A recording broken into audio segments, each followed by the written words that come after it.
काही क्षणात या निकालाचं वाचन सुरू होणार आहे। 11:30 वाजता निकाल लागण्याची शक्यता होती आणि त्यानुसार आता निकाल वाचनाला सुरुवात अगदी काही क्षणांमध्ये होऊ शकते। आधी दिल्ली सरकार वर्सेस एलजी यांचा या प्रकरणावरील जो निकाल आहे त्याचं वाचन हे न्यायाधीशांकडून सरन्यायाधीशांकडून केलं जाईल आणि त्यानंतर महाराष्ट्रातील जो काही सत्ता संघर्ष आहे त्याचा निकाल वाचन केलं जाणार आहे। त्यामुळे आता हा निकाल नेमका काय असेल याकडे सगळ्यांचं लक्ष लागलेलं आहे, कारण ऐतिहासिक असा हा निकाल असेल। तब्बल 9 महिने ज्याची सुनावणी झाली होती आणि प्रचंड गुंतागुंत ज्याच्यामध्ये निर्माण झालेली होती, कारण याचिकांवर आणखी काही याचिका दाखल करण्यात आल्या होत्या। त्यामुळे अतिशय गुंतागुंतीचं हे प्रकरण आणि त्याच्यामध्ये आता सरन्यायाधीश अगदी काही क्षणांमध्ये निकाल वाचन सुरू करणार आहे। त्यामुळे हा निकाल नेमका काय असेल त्याची उत्सुकता आज प्रत्येकाला लागलेली आहे। नोकरदार वर्ग असेल, शेतकरी असेल किंवा उद्योजक असतील, प्रत्येक जण आज हाच प्रश्न विचारतोय की निकाल नेमका कोणाच्या बाजूने लागणार आणि तो सस्पेन्स अखेर काही क्षणांमध्ये संपणार आहे।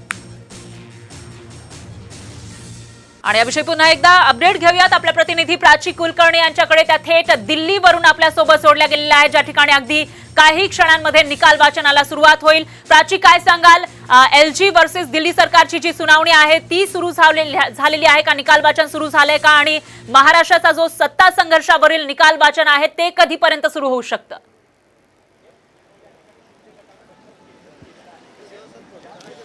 आत्ता कोर्ट असेंबल होत आहे। यापूर्वी आपण जसं सांगितलं तसं जस्टिस अहमदी यांच्या फुल कोर्ट रेफरन्स होता, त्यांना श्रद्धांजली शोकसभा त्यांची भरवण्यात आलेली होती, ज्याच्यामध्ये अर्थातच सरन्यायाधीशांसह इतर न्यायाधीशांच्या बरोबरीने वकिलांनीही त्यांना श्रद्धांजली अर्पण केली। त्यानंतर कोर्ट आता असेंबल होतं आहे। 11:30 वाजता 5 जजेसचं जे कॉन्स्टिट्यूशन बेंच आहे ते असेंबल होईल असं सांगितलं जातं आहे आणि त्यानंतर दिल्ली सरकार विरुद्ध एलजी या प्रकरणाचा निकाल दिला जाईल आणि याच घटनापीठाकडे दोन्ही प्रकरणांच्या सुनावणी झाली आहे।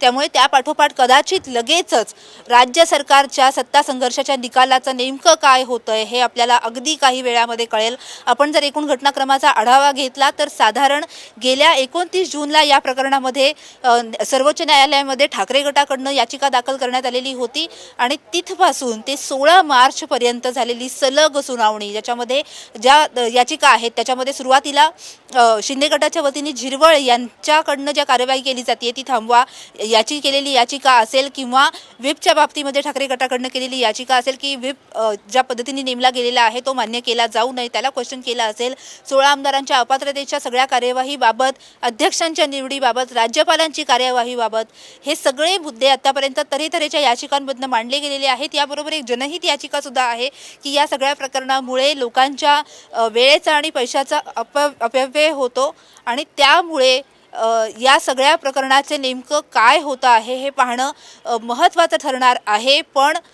एक शक्यता जसं आपण सुरुवातीपासून सांगतो आहे त्यानुसार हे सगळं अध्यक्षांकडे सोपवलं जाईल। अध्यक्षांकडे सोपवलं गेल्यानंतर त्यांच्याकडनं अपात्रतेची कार्यवाही करण्यासाठी काही टाईमलाईन आखून द्यावी अशी मागणी ठाकरे गटाच्या वतीने करण्यात आलेली आहे। त्यामुळे त्या बाबतीमध्ये काही टाईमलाईन आखून दिली जाते का 15 दिवसातच अध्यक्षांकडे गेलं तर 15 दिवसातच हा निकाल द्या याची मागणी करण्यात आलेली आहे। दिल्लीच्या निकाल वाचनाला आता सुरुवात झालेली आहे। आपल्याकडे जे अपडेट येत आहे त्यानुसार कोर्ट असेंबल झालेला आहे आणि दिल्लीतल्या प्रकरणाच्या निकालाच्या वाचनाला सुरुवात झालेली आहे आणि त्या पाठोपाठ काही वेळामध्येच आता महाराष्ट्राच्या निकालाचं वाचन देखील, सत्ता संघर्षाच्या निकालाचं वाचन देखील सरन्यायाधीशांकडनं केलं जाणार आहे। त्यामुळे आता या सगळ्या काउंटडाऊनला खऱ्या अर्थाने सुरुवात झाली असं आपल्याला म्हणावं लागेल, कारण अगदी थोडा वेळ राहिलेला आहे ज्याच्यामध्ये नेमकं काय होणार हे स्पष्ट होणार आहे। जशा शक्यता आपण सुरुवातीपासून सांगतोय की अध्यक्षांकडे जर हे प्रकरण जाणार असेल तर काहीतरी टाईमलाईन दिली जावी अशी मागणी ठाकरे गटाच्या वतीने करण्यात आलेली आहे। पण दुसऱ्या बाजूनी रिव्ह्यू पिटिशनची तयारी सुद्धा केली जाते। त्यामुळे रिव्ह्यू पिटिशनची तयारी नेमकी कशासाठी, रिव्ह्यू पिटिशन करणार आहेत का तातडीने दाखल ठाकरे गट आणि कदाचित निकाल आपल्या विरोधात जाईल याची शक्यता वाटते आहे का, अशी ही चर्चा आता सुरू झालेली आहे। दुसऱ्या बाजूला शिंदे गटाचे कार्यकर्ते असतील किंवा नेते असतील हे ठिकठिकाणी अगदी वर्षभर असेल जिथे शिंदे स्वतः आहे तिथे असेल किंवा ठिकठिकाणी जिल्ह्यातले त्यांची जी कार्यालये आहेत त्या ठिकाणी असेंबल व्हायला सुरुवात झालेली आहे। त्यामुळे त्यांच्याकडनं काही जल्लोषाची तयारी आहे का काय अशी शक्यता वर्तवली जाते आहे। वेगवेगळ्या तज्ज्ञांकडनं ज्या शक्यता वर्तवण्यात येत आहेत त्यानुसार हे सगळं प्रकरण अपात्रतेच्या कार्यवाहीसाठी अध्यक्षांकडे सोपवलं जाईल, मात्र टाईमलाईन दिली जाईल आणि ते अध्यक्ष नेमले जाताना जैसे थे परिस्थिती आणली जाते का हेही पाहणं महत्त्वाचं ठरणार आहे। कारण जर जैसे थे परिस्थिती आणण्याच्या बाबतीत आदेश दिले गेले तर त्यामध्ये महत्त्वाचं ठरणार आहे ते म्हणजे झिरवळ यांच्याकडे ही सगळी निश्चितच. सुनावणी जाईल आणि मग झिरवळ कोणत्या दिशेने निकाल देतात, कशा पद्धतीने ही कार्यवाही करतात निश्चितच तेही पाहणं. निश्चितच प्राची कमालीचा सस्पेन्स या ठिकाणी निर्माण झाला आहे. याविषयीची अपडेट आपण घेत राहणार आहोत. दरम्यान आताची जी मोठी अपडेट आहे ती म्हणजे आता दिल्ली सरकार विरुद्ध LG यांच्या संबंधीची जी याचिका होती, जे प्रकरण होतं, त्याच्या निकाल वाचनाला सुरुवात झाल्याची माहिती समोर येते आणि त्यानंतर लगेचच महाराष्ट्राचा जो सत्ता संघर्ष आहे त्याविषयीचा निकाल वाचन केलं जाणार आहे. त्यामुळे हा निकाल नेमका काय लागणार याकडे आज प्रत्येकाचं लक्ष लागलेलं आहे. महाराष्ट्रातील सामान्य माणसापासून ते जे कर्मचारी वर्ग आहेत किंवा जे उद्योजक आहेत या सगळ्यांपर्यंत आणि मग राजकीय वर्तुळामध्ये सुद्धा धाकधूक वाढल्याचं पाहायला मिळते. कमालीचा संभ्रम निर्माण झाला आहे.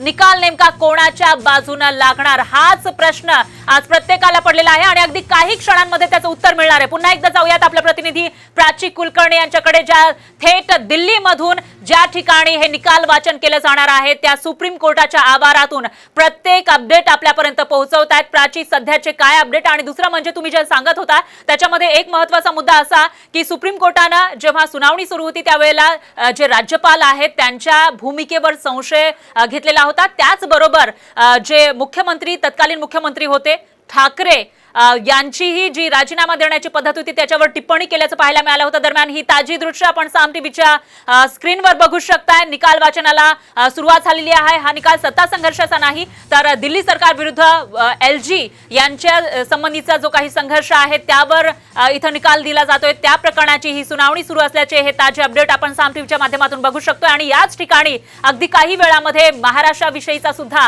महाराष्ट्राच्या सत्ता संघर्षाविषयीचा सुद्धा ऐतिहासिक निकाल वाचला जाणार आहे, ज्याचे अपडेट आपण क्षणोक्षणी घेत राहणार आहोत. पुन्हा एकदा जाऊयात आपल्या प्रतिनिधी प्राची कुलकर्णी यांच्याकडे. प्राची, जसं की मी सांगितलं, या निकालाविषयी कमालीचा संभ्रम आहे कारण काही दिवसांपूर्वी सुनावणी दरम्यान सर्वोच्च न्यायालयाने टिप्पणी केलेली होती, ती म्हणजे राज्यपालांची जी भूमिका आहे ती संशयाचं असल्याचं म्हटलं होतं आणि ठाकरेंनी जो राजीनामा दिला त्याच्यावर सुद्धा टिप्पणी केल्याचं दिसून आलं होतं. त्यामुळे या सगळ्यांविषयी काय सांगाल एकंदरीत?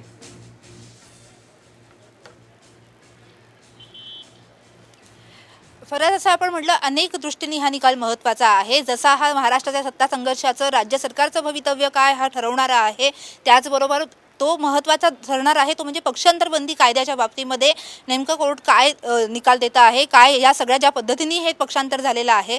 रात्र पक्षांतर याला म्हणायचं का? कारण शिंदे गटाच्या वतीने युक्तिवाद करतानाही आणि त्यापूर्वी ही भूमिका मांडली गेलेली होती की आम्ही फक्त आमच्या पक्षाध्यक्षांवरती, त्यांच्या कार्यपद्धतीवरती आक्षेप घेतो आहे, आमचं हे बंड नाही आहे तर त्यांच्या बाबतीतला आक्षेप आहे म्हणून आम्ही बाजूला होतो आहे. पण आम्ही शिवसेनाच आहोत, आम्ही विधिमंडळातला पक्षसुद्धा आम्ही शिवसेनाच आहोत. आणि त्यानंतर त्यांनी निवडणूक आयोगाकडे जात शिवसेनेचं नाव आणि चिन्ह या बाबतीतली मागणी केलेली होती, ज्याची ही एक केस सुप्रीम कोर्टामध्ये दाखल करण्यात आलेली आहे कारण हे चिन्ह शिंदे गटाला दिलं गेलेलं होतं. पण या दरम्यानच्या काळामध्ये सत्ता संघर्ष सुनावणीमध्ये अनेक महत्त्वाचे टप्पे, अनेक महत्त्वाच्या घडामोडी घडलेल्या होत्या आणि त्या सगळ्या दृष्टिकोनातनं ही केस नेमकं पक्षांतरबंदी कायद्याचा काय होणार या दृष्टिकोनातनं सुद्धा महत्त्वाची ठरणार आहे. आपण जर आतापर्यंत बघितलं तर साधारण 29 जून रोजी पहिल्यांदा या सगळ्या प्रकरणामध्ये याचिका दाखल करण्यात आलेली होती. जी याचिका सुरुवातीला दाखल करण्यात आलेली होती त्यावेळेला बहुमत सिद्ध करण्याचे जे निर्देश देण्यात आले होते उद्धव ठाकरे यांना, त्या बाबतीतली ही याचिका होती आणि 2 दिवसात हे बहुमत सिद्ध करा असं ठाकरेंना सांगितलं गेलेलं होतं, त्याला चॅलेंज दिलेलं होतं. त्यानंतर 1 जुलैला नरहरी झिरवळ यांनी जी 16 आमदारांना अपात्र करण्याची प्रक्रिया सुरू केली, अपात्र घोषित केलं, त्या बाबतीत शिंदे गटाने चॅलेंज केलं. मात्र शिवसेनेची ही याचिका फेटाळून त्याच्यावरती पुन्हा सुनावणी होईल अपात्रतेवरती असं सर्वोच्च न्यायालयाने सांगितलेलं होतं. 8 जुलैला राहुल नार्वेकर यांनी शिवसेनेचे विधानसभेतले प्रतोद म्हणून भरत गोगावले यांना मान्यता दिली. त्यालाही ठाकरे गटाच्या वतीने आव्हान देण्यात आलेलं आहे. व्हिप नेमका कोण हा एक महत्त्वाचा मुद्दा या संपूर्ण प्रकरणामध्ये ठरणार आहे कारण जर व्हिप हा ठाकरे गटाचा होता हे मान्य झालं तर पुढच्या सगळ्या प्रक्रियेच्या बाबतीत जे प्रश्न निर्माण होतात त्या दृष्टीने हा ठाकरे गटाला दिलासा आणि जर तसं झालं नाही तर तो शिंदे गटाला दिलासा ठरणार आहे. त्याचबरोबर 11 जुलैला आपल्याला शिवसेनेच्या 11 जुलै 2022ला जी सुनावणी झाली त्यामध्ये शिवसेनेच्या आमदारांच्या अपात्रतेबाबत कोणताही निर्णय विधानसभा अध्यक्षांना घेता येणार नाही असं सर्वोच्च न्यायालयाने त्यावेळेला स्पष्ट केलेलं होतं. हा तात्पुरता दिलासा त्यावेळेला दिला गेलेला होता. 20 जुलैपासनं पुढे युक्तिवादाला सुरुवात झाली. प्रमाणपत्र सादर करण्याचे निर्देश दिले गेलेले होते. दोन्ही पक्षांच्या याचिकांवरती सुनावणी झालेली होती. 4 ऑगस्टला निवडणूक आयोगाचा निर्णयासंबंधी कोणताही निर्णय निवडणूक आयोगाने घेऊ नये असं तेव्हा सर्वोच्च न्यायालयाने टिप्पणी केली होती.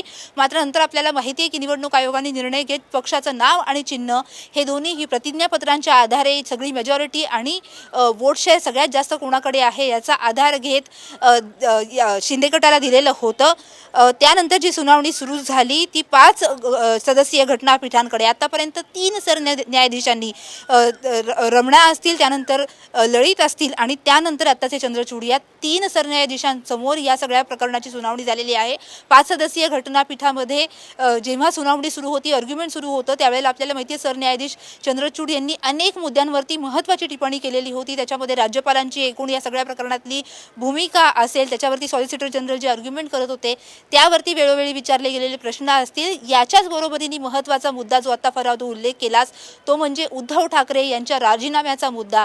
कारण उद्धव ठाकरे यांनी राजीनामा दिला नसता तर ते फ्लोअर टेस्टला सामोरे गेले असते आणि जर ते फ्लोअर टेस्टला सामोरे गेले असते तर त्यावेळेला पक्षांतरबंदी कायदा लागू झाला असता, ती सगळी प्रक्रिया पार पडली असती. बहुमत कोणाच्या दिशेने हा नंतरचा मुद्दा, पण ती सगळी प्रक्रिया पार पडली असती जे ठाकरे गटासाठी फायदेशीर ठरलं असतं असंही मत तज्ज्ञ व्यक्त करतायत. तज्ज्ञांकडनं जेव्हा आपण याबाबतची चर्चा केली त्यांच्याशी तेव्हा त्यांच्याकडनं जी माहिती मिळते आहे त्यानुसार आत्तापर्यंतच्या आर्ग्युमेंटनुसार आणि आत्तापर्यंत यापूर्वीच्या प्रकरणांमध्ये जर कोणती घटनाबाह्य कार्यवाही झाली तर आणि तरच या प्रकरणामध्ये ज्युडिशियल रिव्ह्यू घेतला जाईल. हे यापूर्वीच्या प्रकरणांमध्ये ज्याचा रेफरन्स या आर्ग्युमेंटमध्ये सुद्धा आलेला आहे न्यायाधीशांनी वेळोवेळी स्पष्ट केलं आहे. त्यामुळे याही वेळेला न्यायालय हस्तक्षेप करेल का, थेट निकाल देईल का, ज्याचे अधिकार त्यांना असल्याचं तज्ज्ञांकडनं सांगितलं जातं आहे. 142 कलमानुसार थेट सरन्यायाधीशांकडे या घटनापीठाकडनं या बाबतीतला निकाल दिला जाऊ शकतो असं सांगितलं जातं आहे. पण ते देतील का या सगळ्याचा अध्यक्षांकडे पुन्हा सोपवलं जाईल, काही टाईमलाईन आखून दिली जाईल हेही पाहणं महत्त्वाचं ठरणार आहे. जसं आपण मगाशीही सांगत होतो की एका बाजूला आजचा निकाल काय हे सगळं असताना पुढच्या कायदेशीर लढाईची तयारीसुद्धा केली जाते आहे, ज्याच्यामध्ये आता ठाकरे गटाच्या वतीने आपल्याला जी माहिती मिळते आहे त्यानुसार रिव्ह्यू पिटिशनची सुद्धा तयारी त्यांनी केलेली आहे. रिव्ह्यू पिटिशन आजच्या निकालावरती बेस्ड दाखल केलं जाऊ शकतं. त्यामुळे कुठेतरी शक्यता वाटते का ठाकरे गटाला की हा निकाल आपल्या विरोधात जाऊ शकतो, हेही पाहणं महत्त्वाचं ठरणार आहे.